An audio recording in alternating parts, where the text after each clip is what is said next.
Halo teman-teman, apakah kalian sudah siap belajar? Yuk kita mulai!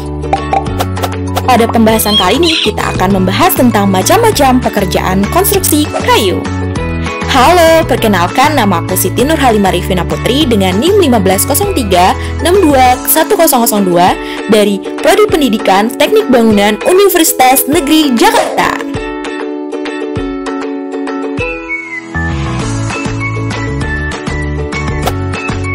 Kompetensi dasar yang kita pakai pada kali ini yaitu mengkategori macam-macam pekerjaan konstruksi kayu. Yuk kita pilih materinya dulu ya. Yang pertama, dari pengertian konstruksi kayu. Yang kedua, konstruksi pintu dan jendela. Yang ketiga, hubungan sambungan kayu. Yang keempat, konstruksi atap. Yang kelima, konstruksi dinding kayu. Yang keenam, konstruksi plafon. Dan yang terakhir, pemasangan kusen pintu dan jendela.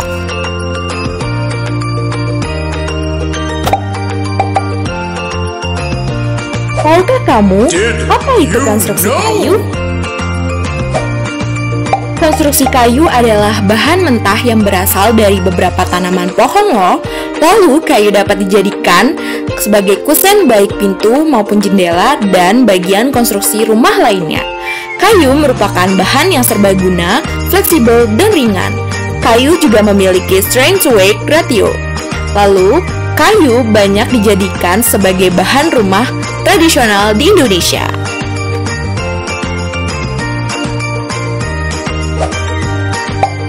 Masuk ke macam-macam pekerjaan konstruksi kayu. Kalian tahu nggak sih pintu dan jendela di rumah kalian? Nah, itu merupakan konstruksi pada kayu juga loh. Nah, ini adalah contoh video pembuatan konstruksi kusen pada kayu. Nanti ditonton ya. Konstruksi pintu dan jendela merupakan sebagai penghubung antara ruangan dan dinding, antara jendela dan pintu.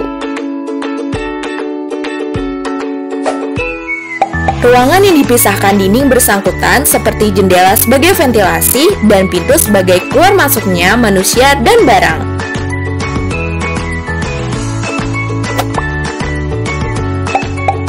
Kusen ini juga berasal dari kayu loh. Kayu merupakan sumber kekayaan alam yang tidak akan habis apabila dikelola dengan cara yang baik dan benar. Jenis-jenis pada kusen, yang pertama berdasarkan fungsinya, jendela sebagai ventilasi, pintu sebagai keluar masuknya manusia dan barang. Lalu yang kedua berdasarkan lokasinya, yaitu kusen dalam dan kusen luar, yang terutama dipengaruhi oleh iklim setempat. Dan yang ketiga berdasarkan bahan yang sering digunakan, yaitu kusen kayu, kusen logam, dan kusen beton. Konstruksi pintu. Daun pintu yaitu sebagai penutup atau pemisah ruangan movable yang tidak statis dan juga sebagai tempat keluar masuknya manusia maupun barang. Untuk tinggi kusen pintu rata-rata normalnya 1,60 meter ditambah dengan tinggi bebas 0,40 sampai 0,60 meter.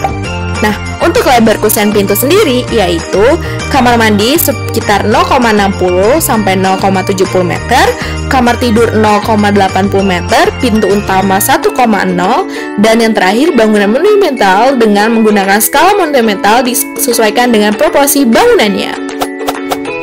Lebar kusen pada pintu biasanya ditentukan pada ukuran kayu, jenis-jenis kayu yang digunakan, dan yang terakhir teknisnya.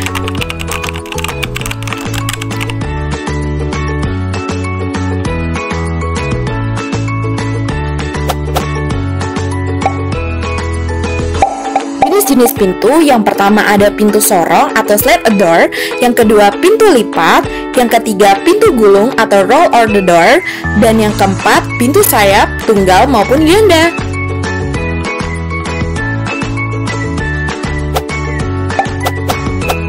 Nah, pada konstruksi jendela yaitu sama, terdapat daun jendela sebagai masuknya cahaya matahari dan juga tempat berlangsungnya proses pertukaran udara pada suatu bangunan, dan tinggi ukuran daun jendela biasanya tinggi ambang atas jendela yaitu 0,80 sampai 1,20 meter.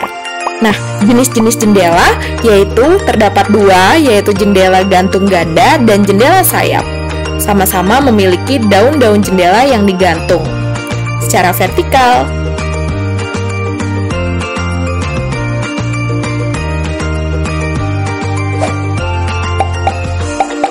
Yang ketiga, hubungan sambungan kayu. Sambungan kayu adalah sebuah konstruksi untuk menyatukan dua atau lebih batang kayu untuk memenuhi kebutuhan panjang, lebar, atau tinggi. Nah, yang pertama, sambungan kayu tipe bibir lurus, yaitu seperti pada gambar di bawah ini. Nah, yang kedua, sambungan kayu tipe takikan lurus. Pada takikan lurus ini biasanya digunakan pada balok kayu yang arahnya memanjang. Lalu yang ketiga, sambungan kayu tipe bibir miring. Nah, biasanya digunakan pada balok kayu dengan arah memanjang. Selanjutnya, sambungan kayu tipe bibir lurus berkait. Nah, pada tipe sambungan bibir lurus berkait ini biasanya digunakan pada balok yang dengan arah memanjang. Sambungan ini digunakan bila ada gaya tarik yang timbul dan diterima dari kait tegak sebesar. Lalu ada sambungan menyudut. Hubungan kedua kayu tersebut selain dapat dilakukan dengan takikan setengah kayu, dapat pula menggunakan hubungan pen dan lubang. Nah, seperti sambungan takikan lurus, lubang dan pen tertutup, sambungan lubang pen terbuka, sambungan ekor burung, dan sambungan lainnya. Sambungan melebar, yaitu ada sambungan alur dan lidah lepas, sambungan alur dan lidah, dan sambungan memanjang, yaitu terdapat sambungan bibir lurus berkait, dan sambungan bersusun dengan gigi.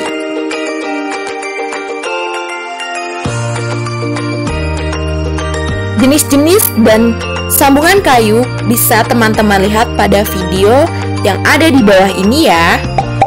Lalu yang ketiga, konstruksi atap. Atap adalah bagian paling atas dari suatu bangunan yang melindungi gedung dan penghuninya secara fisik maupun metafisik.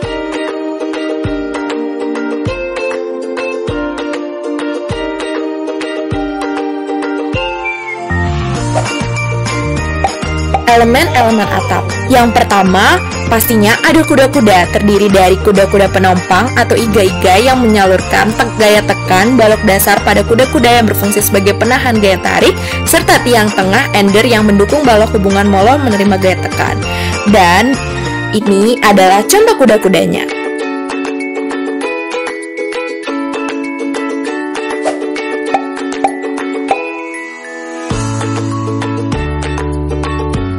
Lalu elemen kedua yaitu girding atau peran, yaitu sebagai penyangga kasau atau usuk yang terletak pada kuda-kuda penompang yang dibutuhkan jika jarak antara bantalan dan hubungan kurang dari 2,0,2. Lalu yang ketiga ada kasau atau usuk, yaitu melintang di atas balok, dinding atau bantalan, peran dan hubungan serta berfungsi sebagai penyangga reng.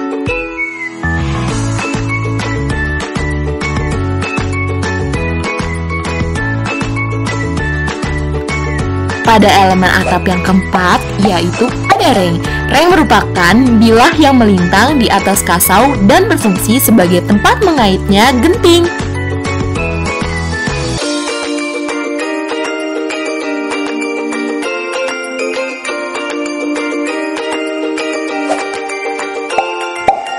Nah, pada yang keenam, yaitu lispreng atau tirisan.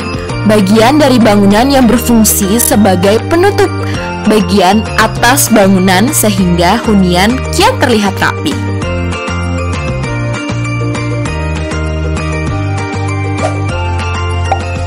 Elemen yang ketujuh yaitu rangka batang. Sebenarnya sama seperti kuda-kuda ya, tapi pada rangka batang merupakan konstruksi yang terletak pada sebuah bidang dan saling dihubungkan dengan sendi pada tulangnya, ujungnya, sehingga membentuk suatu bagian-bagian yang terdiri dari segitiga-segitiga loh. Elemen yang terakhir yaitu pelapis atap dan penutup atap, sebagai lapisan kedap air supaya tidak terjadi masuknya air hujan atau yang biasa kita sebut dengan waterproof.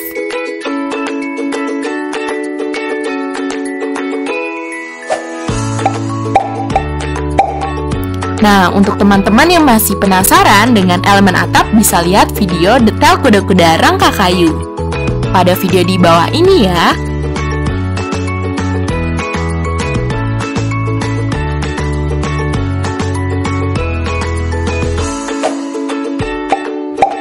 Yang keempat yaitu konstruksi dinding kayu.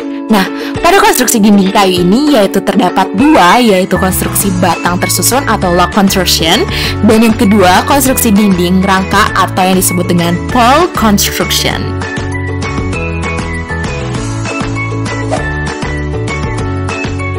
Pada konstruksi batang tersusun atau log construction, yaitu adalah cara kuno membuat dinding dari batang kayu utuh yang disusun secara berbaring loh.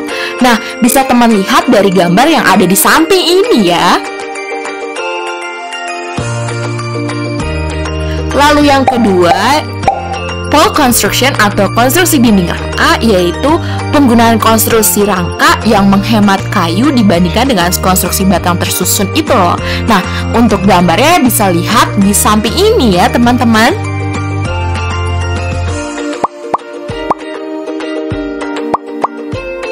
Nah, untuk video lebih lanjut ya, kalian bisa tonton bagaimana cara merakit dan memasang dinding pada kayu. Videonya yang ada di bawah itu ya.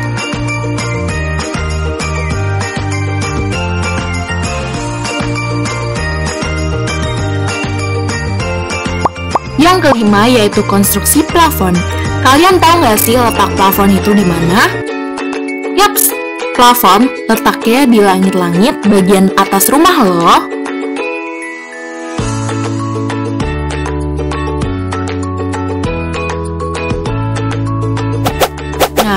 Plafon pada dasarnya yaitu sebagai mencegah cuaca panas atau cuaca dingin agar tidak langsung masuk ke dalam rumah setelah menembus atap loh, baik secara hujan maupun mataharinya lagi cerah. Jadi plafon sangat terbantu sekali loh. Nah, video contoh konstruksi plafon kayu bisa dilihat pada video yang ada di sini ya. Nah, selanjutnya yaitu pemasangan lantai kayu. Nah, pada pemasangan lantai kayu ini sangat banget dibutuhkan untuk rumah-rumah yang biasanya ingin mengedepankan konsep minimalis atau keestetikaan.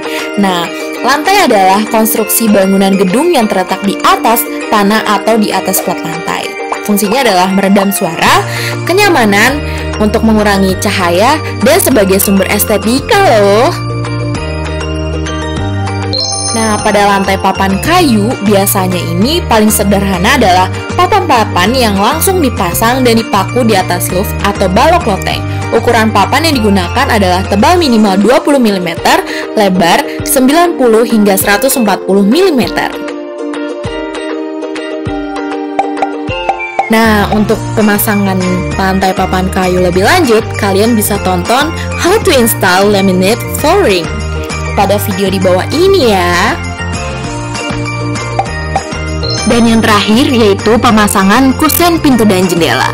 Untuk info lebih lanjut, kalian bisa tonton bagaimana cara memasang kusen pintu dan jendela secara mudah, sederhana, praktis, dan efisien.